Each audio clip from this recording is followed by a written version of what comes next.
So why are you wanted in Scotland? So when I put that in the lovely automated form, Don't tell anybody the process. No, don't tell anybody. This is the secret sauce. You just came on, you just gave everyone the Big Mac sauce recipe immediately. Oh my goodness. Well, Kai, you don't need to watch the rest of the video. You can just, that's my podcast career over. I wrote that interesting fact about me that no one knows: I'm wanted in Scotland, and then immediately regretted saying that because it's a big claim. And I don't know how far-reaching the Ormond Bath Meet the Members podcast video is, but I don't want to incriminate myself. Well, you could always plead the fifth. Could do. I will say that Scotland Yard are they're big fans of this show. They are? Yeah. That's a shame. Also, pretty sure Scotland Yard's not in Scotland. It's not. It's in London. What is that all about? It's just out to get you. Sherlock Holmes. Quite like the police in Scotland. Yeah, those sneaky Scots. So shout out James McSporran. Thanks, James, for being Scottish. Being Scottish. A little bit casual racism to start the episode.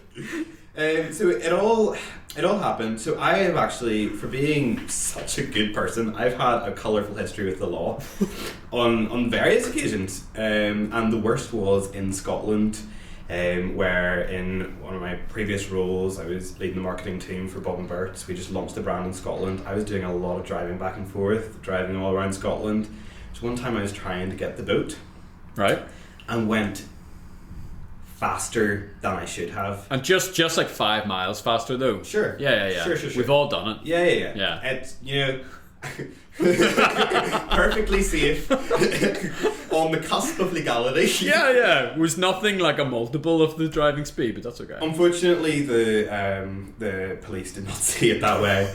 I was raking that. No, I was driving carefully towards the boat. Yeah. There's a little bit, I don't know if you're familiar with the Stenline terminal in Carnryan, but you go through the small village, the sleepy village of Carnryan. I just imagine you doing like donuts in Stenline, rallying around. It's much more tragic than that. Raking through, was going so fast, never noticed the village of Carnryan as we went through. Until I got to the Stenline, the gates, the glorious gates of the Stenline terminal, and I'm like, yes, I've made it. I've 1 minute to spare before boarding ends. This is great. And then there's like this twitch in my eye, and I'm like, what is that? I'm like, what's flashing? Look in the rear view mirror. Blacked out BMW with the blue lights blaring. Pulled me over. Had only caught up to me at this point. Pulled me over in Stenline property at this point now. That's how far I'd made it. She comes up to the window. She goes, "You trying to get the boat?" And I went, "Yeah." She goes, "You're no gonna make it." Oh. And I got put in the back of the police car. You got put in the bin? What? I had my rights read to me. This was the severity of the offence. This wasn't go do this little training course thing. This is you'll be coming back to Scotland to go to court where you'll lose your licence. And here she'd been like, well, actually, because we're on Stenline property, it's like, is it not parlay pirate law or something? Like, it's sea rules? The rules of the sea, clearly. So I was, rightfully shooketh about that. And that's the end of the story. Yikes. 2, maybe 3 years later, haven't heard a thing. That's kind of spooky. Spooky. And I mean, they tore into me. I was sitting in the back of the police car watching my boat sail away, knowing that there wasn't another one for 4 hours. But that was really the least of my worries. I thought I was losing my licence at that point. Wow, you got your rights read to you? Mm-hmm. That's unbelievable. Yeah, it was wild. It was followed actually by a series of other police-related activity in Northern Ireland, which was unrelated to this, but I went through a series of just getting pulled over probably once a week for 3 or 4 weeks. Wow. In the dead of night. Do you think you got your card marked somehow? I think so. Yeah, I imagine that's what it is. Every time it's like, I don't know. Well, guys, welcome to Meet the Members. The show where we get the chance to get to know and really get to know. I mean, this is Nolan territory we're in today. This is the expose of the one and only Jordan Graham, giant kelp extraordinaire. He's a marketer, he's a systems guy, he's a viral guy, he's a creative guy, he's a content guy. That's good. He's a safe driver. Yeah. It's important to put that out there for the people. So safe. And since that, I haven't sped since. Yeah, I want to put that out there. Did it put the fear of Scottish policewoman into you? Yeah, no, it did. And I actually do get very angry when people speed. I think people should be safe on the roads. That's like my reform. I basically punished myself. I didn't need the courts to step in this case, because I am fully reformed now. Yeah, so if you are watching, there's no need to take him to court. It's all been settled. The penance has been paid. All that good stuff. Bob and Berts, you already dropped the name. Yeah. The mighty brand. Where I cut my teeth. You really cut your teeth there, and you did great work for them there. Oh, thank you. Yeah, it's when I first met you. You were right in the cusp of that season. What did you learn from? I don't know. Is it safe? Is it fair to call that like a fast moving hospitality business? Oh, that's what it is. Yeah. Fast growing. Like in my time there, we launched in Scotland, launched in England. Raked up to, when I left, 25 stores. It was really, really fun. Like it was a fast moving. It was, like every day we were doing something different. Like it was, and things that were turning the needle. I think that's what I loved about it. That it wasn't a day-to-day corporate marketing job. It was a, how do we make this bigger? It was all very strategic from the get-go. And yeah, I really loved my time there. And learned a lot because I had to. I was the first marketing hire in Bob Berts. Having, when I was a teenager, actually done some photography and social media freelance work, doing a bit of the hustle on the side, managed to get into Bob Berts in the early days. Then through uni I had an actual job with Bob Berts, and then in the final year of uni I went full time as the marketing manager for Bob Berts while also doing a full time degree. Fun. Not a great idea. The people at home, don't do that. I actually got very sick with the whole thing. Yeah, I bet. But here we are now. Did what we needed to do. Got through it. That's that. I mean, if you didn't burn out in your early 20s, did you even live? I heard someone say something the other day. They're like, if your child hasn't broken a bone by the age of four, you're a helicopter parent. Okay. And I kind of feel like if you didn't experience some degree of burnout in your early 20s, like, did you really actually figure out where your capacity was? I have to speak to my parents about that though, because I've never broken a bone, even yet. Ooh. Oh, like I am. Don't want to say the epitome of don't want to say condition. Unbreakable. Yeah. But maybe we will say the epitome of the human condition, because never broken a bone, not a filling in my head, never fallen over, I guess. Never been arrested, I guess. Yeah, that's true too. Yeah, you skirt the line. Skirt the line. What I was fascinated whenever you were in that role though, we were meeting as a group of like effectively entrepreneurs or entrepreneurial like-minded people, and you were holding your own in that room as an entrepreneur. And you kind of like the role that you had, you got on like a founder. Yeah. Like the way founders talk, so, yeah, we're just trying this thing and then we're trying that thing, and like, oh, I'm just doing like a million different things at once. And that's what a great place to cut your teeth. I had major buy-in emotionally in that role. I suppose that maybe came to, well, never to bite me, it never ended badly, but kind of reflecting on it, being like, oh, I maybe, saw this as my own when it never was. But it was, that was the catalyst for learning a lot about marketing and for giving me the bug for wanting to start something myself, for sure. So now you have started something. How would you describe Giant Kelp? I was going to label it, and then I was like, I'm going to label it wrong, so I'm going to let you. Yeah, so been putting a lot of work into this recently. So I've only been doing it about 6 months now, full time anyway. And I think this sort of phraseology that we're moving to describe it is as a business innovation studio. Mm-hmm. I feel like when you throw the word marketing around too loosely, people are like, oh, that guy does social media. I rarely do social media. It's not my favourite thing. Social media fits in as part of a much more holistic picture of what marketing and brand is. So for Giant Kelp, we're labelling it as a business innovation studio, targeting tech startups and software companies and people who need that little bit of extra marketing business support, but perhaps aren't at the stage of hiring out a full team. So kind of like a marketing team for hire. So at this point now, 6 months on, there's a team of 4 of us, which is very exciting. And yeah, it's at this point now I'm able to look back and be like, okay, this is a sustainable business. This is actually a business now. Yeah. Whereas before I'm like, oh, we'll just do this to, see if it works. Yeah. So, how do you treat the buy-in differently? Because obviously this time it is your own. You've got like skin in the game, you've got equity in the game, you any reward will be yours, or at least part of it will be yours. Have you found a way to not put your whole 100% heart in it? And what I mean by that is create a little bit of a buffer between your own identity and the business that you run.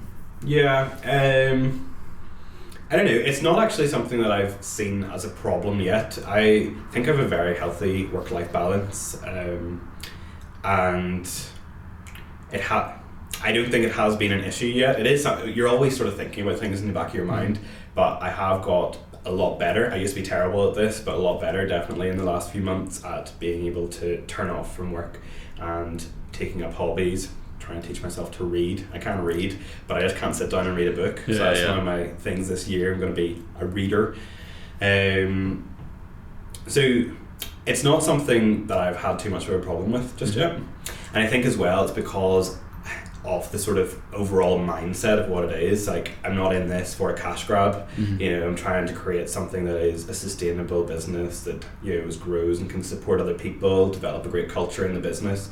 Like, I'm not here just to take as much from it as I can. Yeah. You know, because that's not what it's about. I'm actually really enjoying this sort of like formative stage. Yeah, and I think you guys have found like a really interesting gap in the market, because sometimes you just need a couple of guys. Yeah, this is it. You know, for a project, or you know, you don't want to go ahead and set up everything that is involved in hiring somebody, and you're like, what if I hire the wrong person? It's exactly. Like, no. And I think that's where like the agency model is actually really, really valuable. Is here's a group of like all-stars that like do this sort of stuff. They're experts in this one thing where I can come in, pay them money, they'll solve my problem, and we're all laughing. Yeah. And so many, like in here especially, and I find it in my own business, it's like, man, like I don't necessarily want to hire a full marketing team, but I could definitely use the services of a marketing team every now and then. It's about that support, and it's very, well, it's project based. Everything we do is project based. So once that's complete, shake hands, say happy days, and you know, that's it. There's no one getting sacked.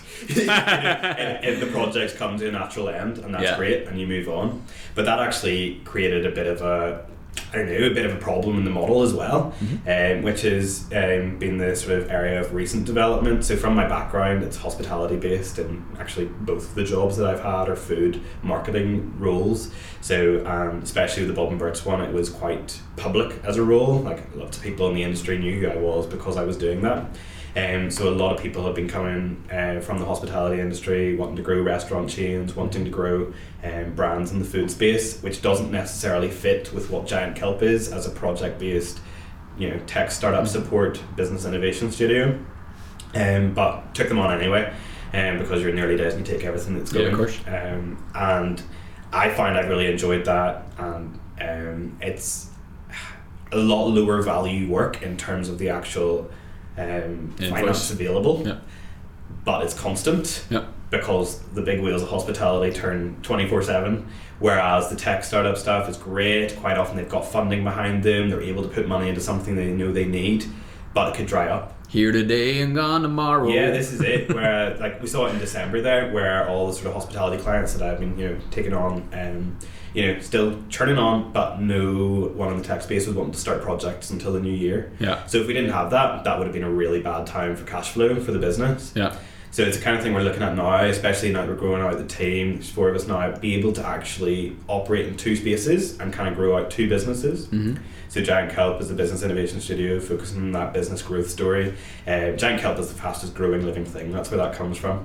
And also a new brand that we're launching at the minute, called Sugar Snap, which is an explicitly hospitality, food and drink based agency. Nice. And it's able to be an agency, so it's able to go down that niche, market itself, as there's a huge gap for it right now.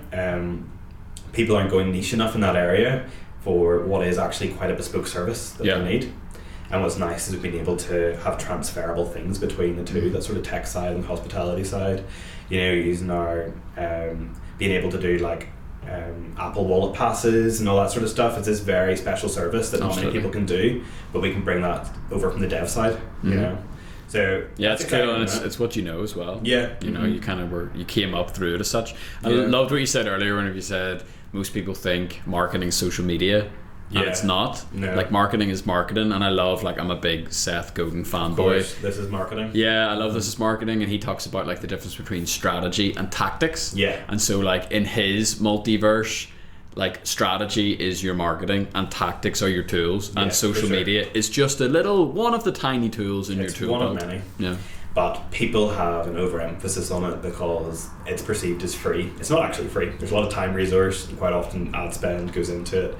But there is this sort of expectation that at least it is a low budget marketing tool. But yeah, it's only one thing of a much bigger picture of communication, really. Mm-hmm. If you were starting off with somebody, say you took me on as a client on the kelp side of stuff, I had zero marketing strategy, like, what would that first meeting look like? Where would you start? You've got to learn as much as you can as possible. That's the client discovery phase, is learning as much as you can. What are your objectives? What are your goals? Where are you wanting to take this? I'm so sorry. It's alright, it's a professional show. It's Bob and Bert. So sorry. Joint number. This is a live stream. They're like, bro, we want in on this hospo stuff. We made you. Hold me up to the microphone. Hold me up to the microphone. I just want to say one thing. Our lattes are now reduced to... Yeah, so where were we? That's ruined it. What? Okay, let's just be all esoteric. Like, what is marketing? Oh, so there's actually this book by Seth Godin. The callback. Called This Is Marketing. Yeah, it's actually a very good book. It's a great book. Very good book. And I guess marketing does touch every single part of the business. Like, it is in its essence business. That's why we're calling what Giant Kelp does business innovation, not marketing, because of that sort of backwards view of how I think it is portrayed. And what's really fun about what we do is that every client needs support in different areas of marketing. So you're not coming in, you're not doing the same thing every day, because it's such a broad thing that you're able to, it's problem solving, you know, that's what it is at its heart. It's seeing what the problem is and finding a solution for it. So it's nice to be able to solve different problems on a daily basis. So I think that's, to me, what marketing is to me. I really like that idea of the problem solve aspect to it. If you could hire one type of person, and what I mean by that is a skill set, to bring in-house for your own team, what would you hire? It's an interesting one. So I'm a marketing generalist, like, because I went in as a one-man marketing department in the early days in Bob Berts, so I got to grow that out. Over time, I was everything from content creator to copywriter to brand strategist to, you know, putting together promotions. I even designed some of the best-selling drinks of, like, summer promotions. You know, I'm a generalist in that I was able to do a lot of those things. I wasn't an expert in, like, I'm not an expert graphic designer, but I know what I like, you know. So it's about, when you're in the sort of position where we are now, we're sort of looking, okay, we've got a team of, you know, generalists who are able to do lots of different things. Now it's time to put emphasis on each of those niches and be able to grow them out. Haven't actually thought too hard about what that would be, because only just onboarded someone this week, so don't know what the next step is. I think it's really cool what you said, and now I completely forgot what it is that you said that I was going to comment on, because I was thinking about that other thing that you were about to say. What was I going to say? Give me 2 seconds, and if not, we'll pull the eject button.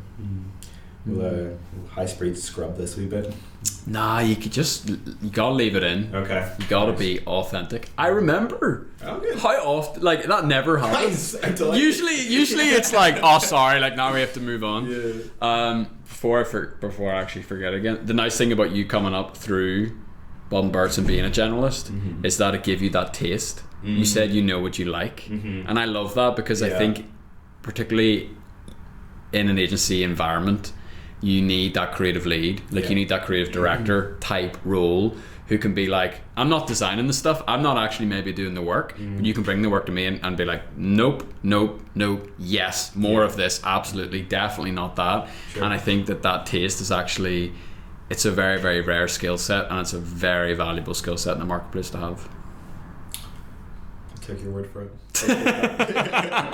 No, you're right. It is, especially in the early days of anything. Marketing generalists are the most valuable team players. Yeah. And you see that all the time in the tech world, in the startup world.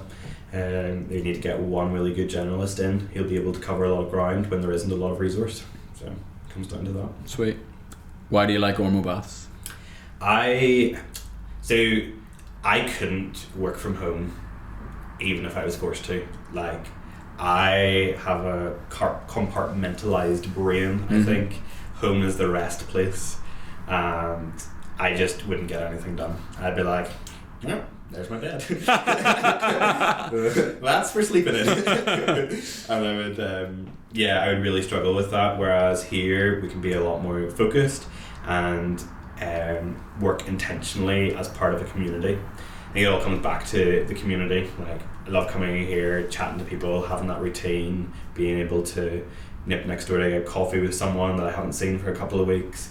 Especially in the early days of starting something, it gives you a team culture, even if you don't have a team, you know, because everyone's sort of similar mindset as well, and they're trying to grow something. So being able to have that sort of camaraderie, I think, is really, really special. Yeah, that's why I love it so much. Yeah, it is. It's for the small team or the solo team. It gives you colleagues. You know, it gives you people that like live your professional life with. And I think that's water cooler chat. It's actually the water cooler moment. It's just so essential. It really is. And even people who are even similar spheres, you can just be like, "Oh, take a look at this. What's your initial gut reaction to that?" You know, that's sort of like quality interaction you can't have in most other work setups. Yeah. And it's a great place for hoovering up new clients. It is. There was a point where when I looked around the room, I'm like, they're all my clients. And it's been an incredible blessing. And there's sometimes that you're doing some work and you know you're not working that hard, and you're like, I should nip over to a private room because I don't want any of these people to see how distracted I am. But yeah, no, it has been good for that as well, and for networking opportunities. Awesome. Well, look, thank you so much for watching Creaky Chair Moment. Really appreciate you checking this one out, whether you watched it or you were listening to it while you were doing some work, being a little bit distracted maybe, you know, doing some Excel stuff or Notion work or Zapier, or, I mean, I don't know why I'm listing off possible things you could be doing right now. I can't believe that the members podcast has these high levels. That's impressive. Yeah, so we want to take some time to talk to you about Squarespace. But yeah, look, if you would like to check out some of the other conversations we've had with the people who call Ormo Baths their business home, you can do so on the Ormo Baths website. That's also where you can book a coffee, a tour, a chance to come in and see this place for yourself if you're thinking about making Ormo Baths your business home. The reasons are obvious. We've talked about a few of them today, and if you think Ormo Baths would be a great fit for you and your business, then we would love to see you. And other than that, Jordan, thank you. Appreciate it. Thank you. It was good fun. You enjoyed that? Absolute gigs.